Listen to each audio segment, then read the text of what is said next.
Hi hello, ഞാനിന്ന് കർക്കിടക special പത്തിലത്തോരൻ്റെ ഒരു video ആയിട്ടാണ് വന്നിട്ടുള്ളത്. അതിനു വേണ്ടി ഞാൻ പറമ്പിലൂടെയെല്ലാം നടന്ന് 10 തരം ഇലകളും പറിച്ചെടുത്ത് കൊണ്ടുവന്ന് കഴുകി വൃത്തിയാക്കി വെച്ചു. കർക്കിടകം കഴിയുന്നതിന് മുന്നേ ഒരു പത്തിലത്തോരൻ ഉണ്ടാക്കിയേക്കാമെന്ന് വിചാരിച്ചു. അപ്പോൾ അതിൽ കൂടുതൽ ഞാൻ ചേർത്തത് കച്ചീരിയും പിന്നെ തവര ഇലയുമായിരുന്നു കൂടുതൽ ചേർത്തത്. പിന്നെ കർക്കിടകം 16 കഴിഞ്ഞുകൊണ്ട് ഞാൻ കുറച്ച് മുരിങ്ങ ഇലയും കൂടെ ചേർത്തു. കർക്കിടകത്തിൽ മുരിങ്ങ ഇല കഴിക്കാൻ പാടില്ല എന്ന് പറയും, പക്ഷേ കർക്കിടകം 16 കഴിഞ്ഞാൽ കഴിക്കാമെന്നും പറയുന്നത് കേൾക്കുന്നുണ്ട്.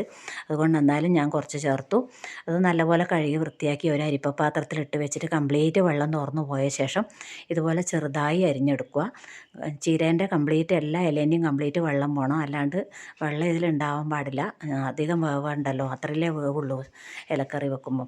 അതുകൊണ്ട് അതിന് ശേഷം ഒരു പാത്രം അടുപ്പത്ത് വെച്ച് അതിൽ എണ്ണ ഒഴിച്ച് നമ്മൾ ചോറ് വെക്കുന്ന പുഴുങ്ങലരി 2 സ്പൂൺ ഇട്ട് അതൊന്ന് ഇളക്കി കുറച്ച് കളർ മാറുമ്പോൾ വെളുത്തുള്ളി വറ്റൽമുളകും കൂടെ ഇട്ട് അതൊന്ന് മൂത്ത ശേഷം നമ്മൾ അരിഞ്ഞ് വെച്ച ഇലയും കൂടെ അതിൻ്റെ അകത്ത് ചേർത്ത് അതിൻ്റെ ആവശ്യത്തിന് ഉപ്പും ഇട്ട് നല്ല പോലെ ഒന്ന് എണ്ണയും ഉപ്പും എല്ലാം കൂടെ മിക്സ് ആകുന്നവരെ ഇളക്കി നല്ലോണം മിക്സ് ആയ ശേഷം കുറച്ച് സമയം ഒന്ന് അടച്ച് വെച്ച് വേവിക്കുക, ഇല വേവാൻ വേണ്ടിയിട്ട്.